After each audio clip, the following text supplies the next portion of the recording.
As Nigeria heads towards the 2027 elections, one question stands out. Who benefits from the politics of religion and tribalism?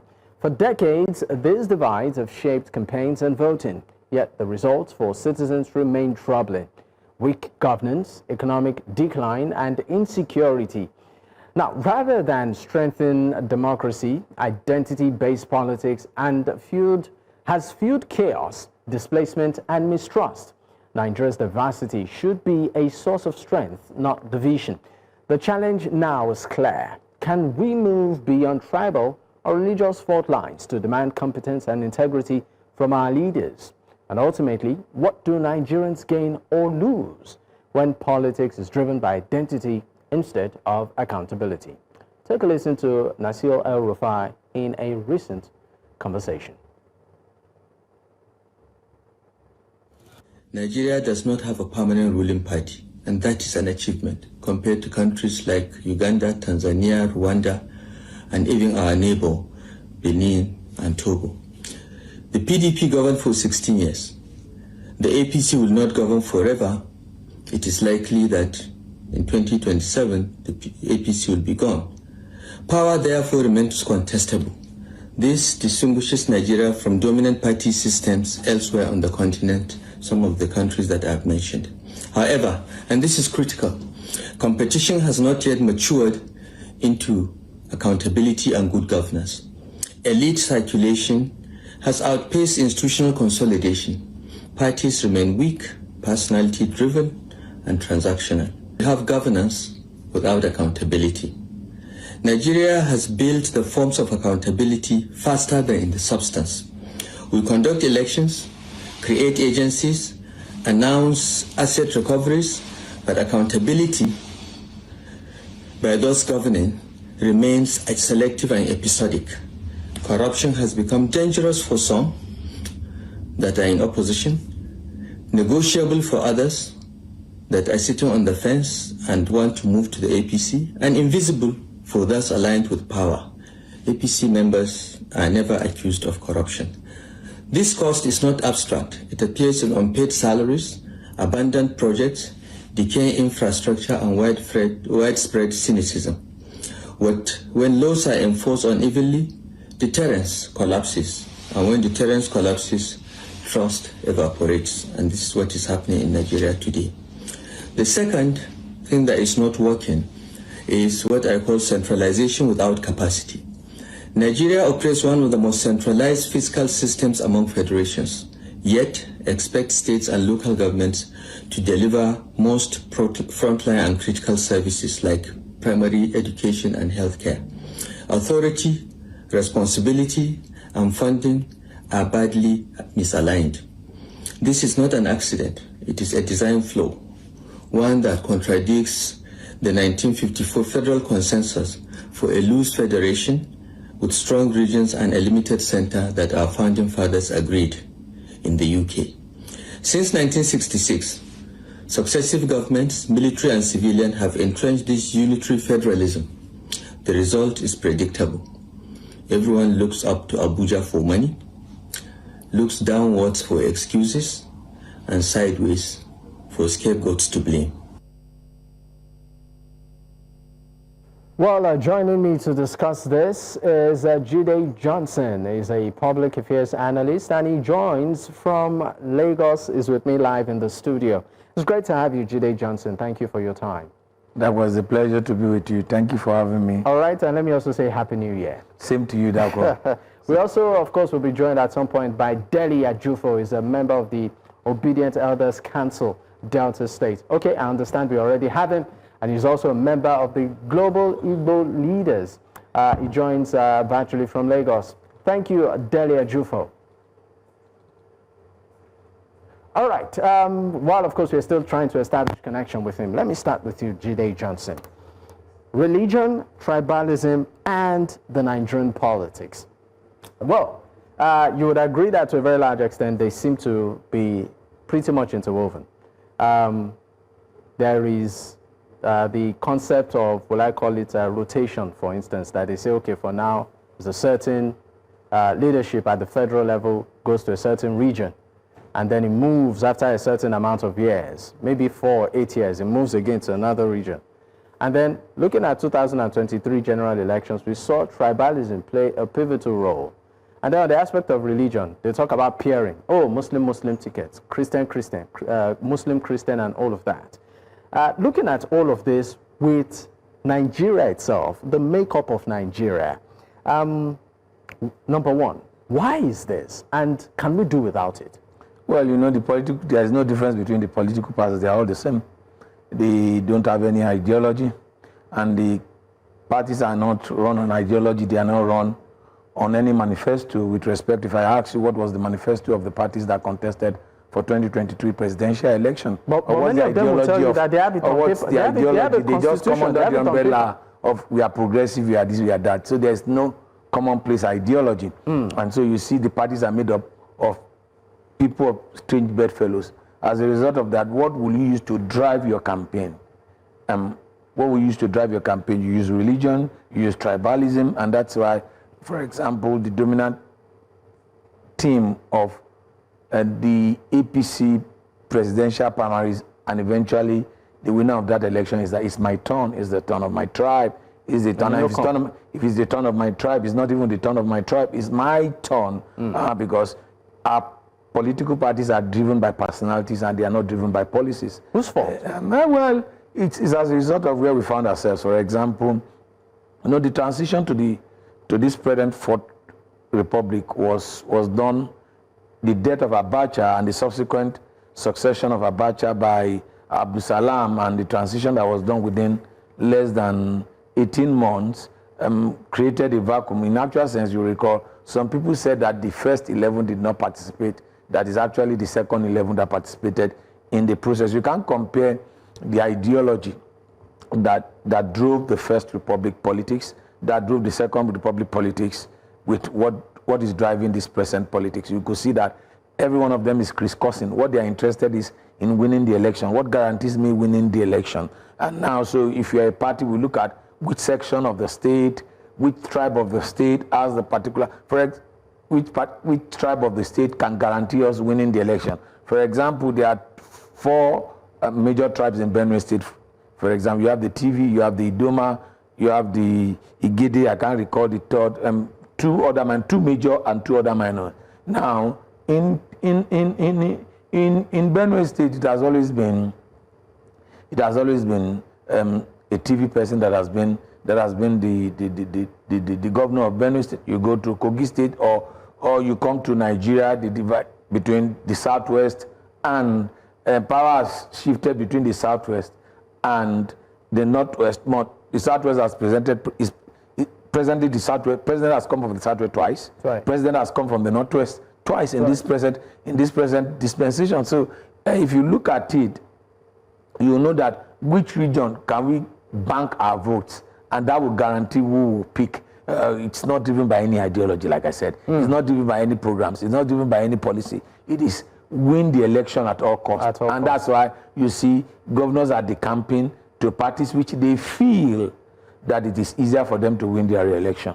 I mean, the big question here is, can we practice politics as a nation without all of these factors embedded? Just like what you've said, most times even politicians look at, okay, what regions will I have the most votes? What tribes constitute the highest populations that would guarantee me a re-election? We'll look at all of this once we return from our very first break. And of course, we will bring in a Delly Ajufo into the conversation. Stay with us. We will be right back. Many thanks for staying with us. It's still Politics HQ on News Central Television. And of course, we are looking at the issue of religion, tribalism, and the Nigerian politics. I still have my guest, Jide Johnson. He's a public affairs analyst. And joining the conversation right now is Delly Ajufo. He's a member of the Obidient Elders Council, Delta State, and also a member of the Global Igbo Leaders. He's joining virtually from Lagos. It's great to have you, Mr. Ajufo. Thank you for your time. Bless you. All right, let me start, of course, by asking you straight up that let's look at the issue of tribe and, of course, religion, for instance, where we see Peter Obi, let me just take a typical example. Peter Obi now has moved to the ADC. In the same ADC party, we have former Vice President Atiku Abubakar, who is also there. Now, the question as to who becomes the flag bearer of the ADC comes up. And most people are analyzing all of this from the angle of either tribe, you know, and the region that promises, will I call it, the most votes, as against the issue of maybe, you know, what they bring to the table. So the permutation seems to be around that angle that, oh, in terms of the rotation, it belongs to this. So my question to you is, can we practice politics in Nigeria outside the influence of tribe or religion? I don't know how old you are, but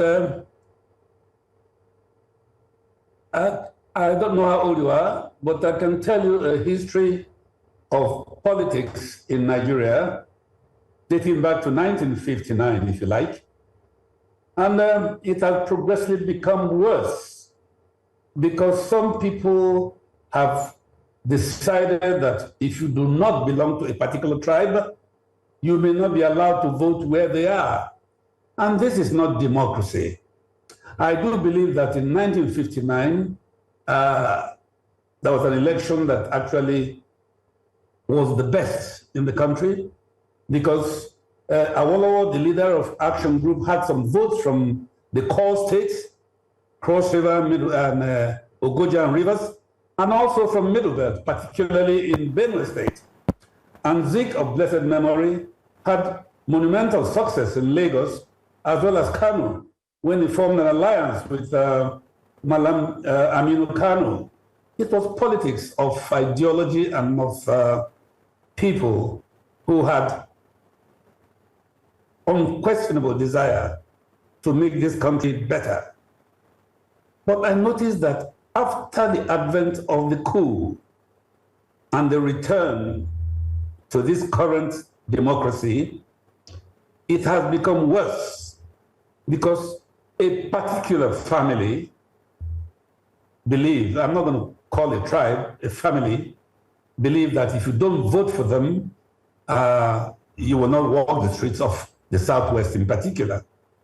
It started with Fashola when he deported Igbos and continued ever since.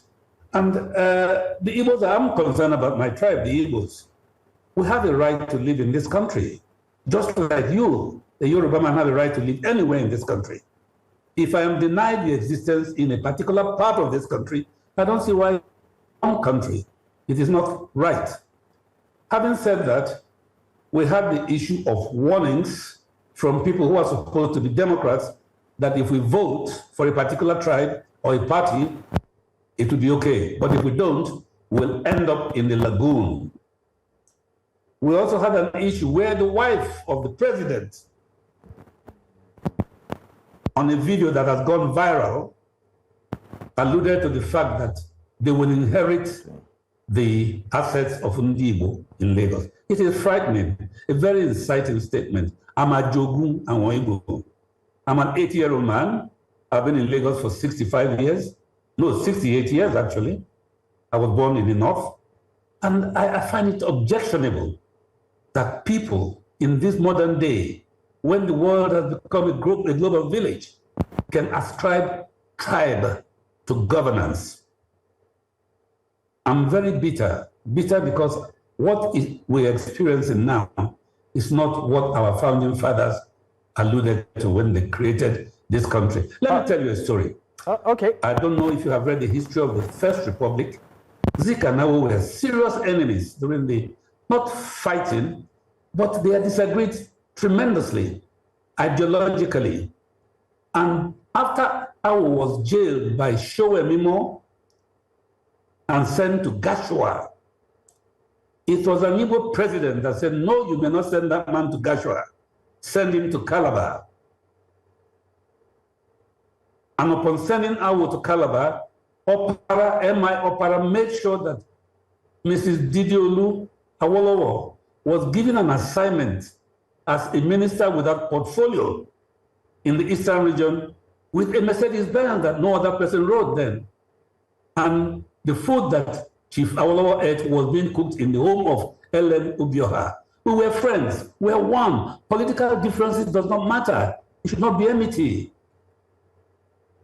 When Adegbenro was being attacked in the west, M.I. Okara marched with his army from the east, set up a rival station in Ibadan to counter the propaganda of some people who believe that they own the country. Right. These were ideological issues. But today there is no ideology. Like your host on the set said, what we have now is strife. All right. I would come back to you, Mr. Ajufo, but I'd like to take reactions from Jide Johnson. Well, particularly with reference to the last elections. If there are takeaways, the general elections of 2023. You see, our elections has always been bedeviled with such issues. It's just that it's the age of social media, and everybody have access to what was happening all over the country. The issue that you see that characterized 2023 elections has always characterized our election, but we didn't have the opportunity to project that spontaneously and immediately and virtually, and that the platform that social media provided for it. And like my big brother was talking about Nigeria, look, whether Igbo, Yoruba, Hausa, the political class don't have my interest, they don't have your interest. But I just want to quickly respond to one thing. Now, it's just for every tribe to understand and know how to strategize.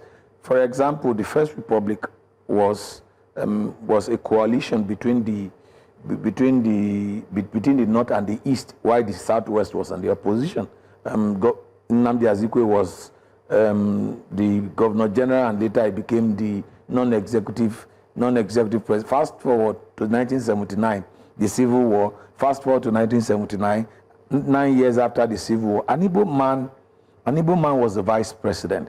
Somebody from the then Eastern region was the Senate president, in president of Joseph Wayas, who happens to come from Calabar, Akwa Ibom, Axis, and then Ime Uzioke was the Speaker of the House of Rep in 1979, and Analyst Kweme was the vice president.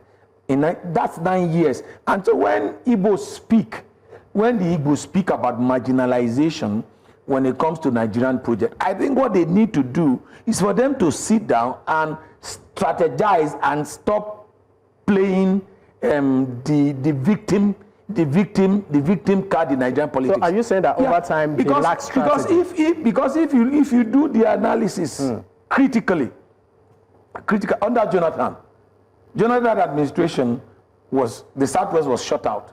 I don't support ethnic politics or what have you, but the reality on the ground is very clear that in the scheme of democratic experience in Nigeria, in actual sense, until the Fourth Republic, the Southeast has always made an inroad because they partner more with the North. It's only in the Fourth Republic that you see an alliance between the West and the North in the Fourth Republic. But overall, the bottom line is that whether Southwest politician, Southeast politician, Northern politician, it is not the overall Nigerian interest that drives them. What they are after is to win election and control the levers of government. For example, let me quickly end this. What has the presidency done for Ogun State? Obasanjo was president for 8 years. What has he done for an average person on Ogun State?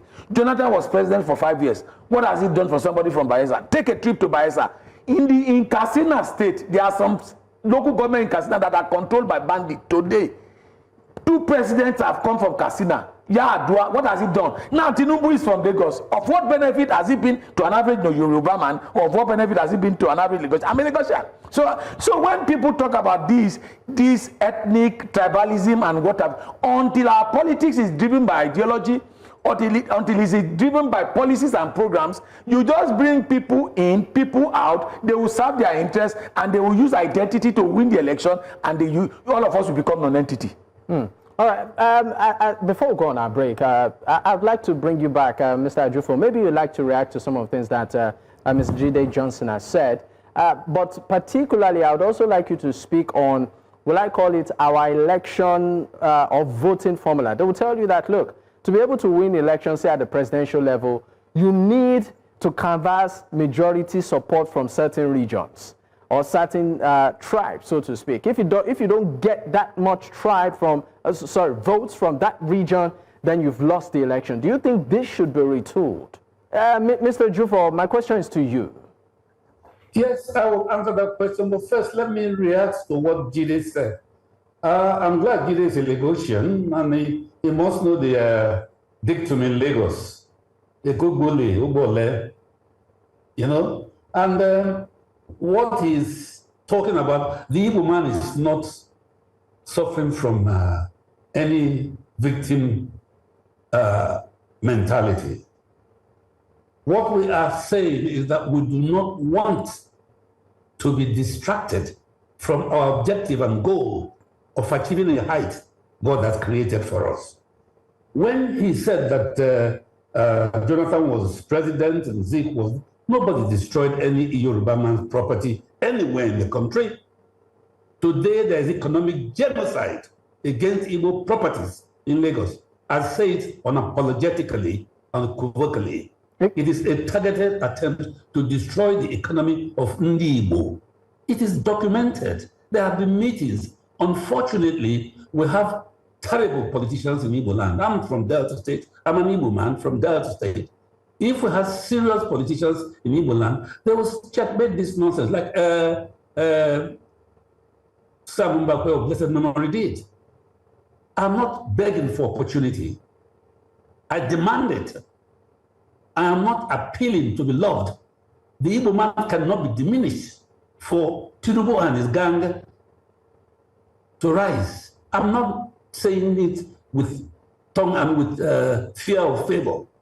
It is a calculated attempt. And let me tell you something. We have had several WhatsApp groups asking Igbos to leave Lagos. One, it is not going to be impossible. Let's divide the country if that is the idea. I don't want it, but if that is going to solve problem here, let's go ahead and divide it. Two, if you say I cannot do business in Lagos, I must leave, forget that you have monumental investments in the south, is oil in particular, that fuels the economy of Lagos in particular. You cannot slap me and don't expect me to retaliate. We are elders. We are the what they call balancing force against this simmering volcano in Igbo land. They can't see these things. What we accepted, the young ones will not accept it. And it's a warning to the so-called, I agree with Jide, these people who are doing these things are political class. And I call them charlatans, uneducated people, really. Because if you're educated, I don't see why you to force yourself to rule me. So I'm saying basically that unless there's a free and fair election, nobody, and I repeat, nobody is going to be intimidated come 2027. It doesn't matter where you are. All right, not in Enugu, not in Calabar, not in Lagos, not in Ibadan. All right, thank you very much. We would go on a quick break. When we return, the conversation continues. Stay with us. We'll be right back. Many thanks for staying with us. It's still Politics HQ on News Central Television. Before we wrap up this first segment of the show, the first half, I'd like to take the final thoughts of my guest, Jide Johnson, 30 seconds. On this matter, religion, tribalism, and the Nigerian politics, what do you see happening in the coming years? Can we untangle this? 30 seconds. No way.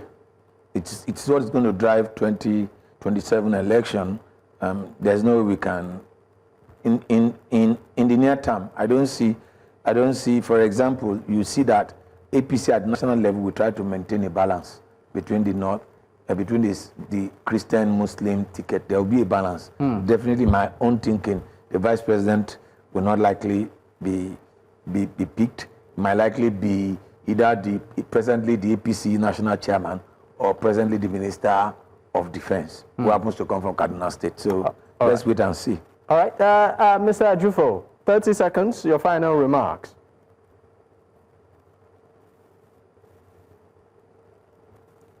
Mr. Ajufo, can you hear me? Okay, I understand that, of course, we have lost connection with him. I'd like to say a big thank you to my guests at this time. Jide Johnson, Public Affairs Analyst, and Delly Ajufo, a member of the Obidient Elders Council and Delta State, and also a member of the Global Igbo Leaders. Gentlemen, once again, thank you for your time.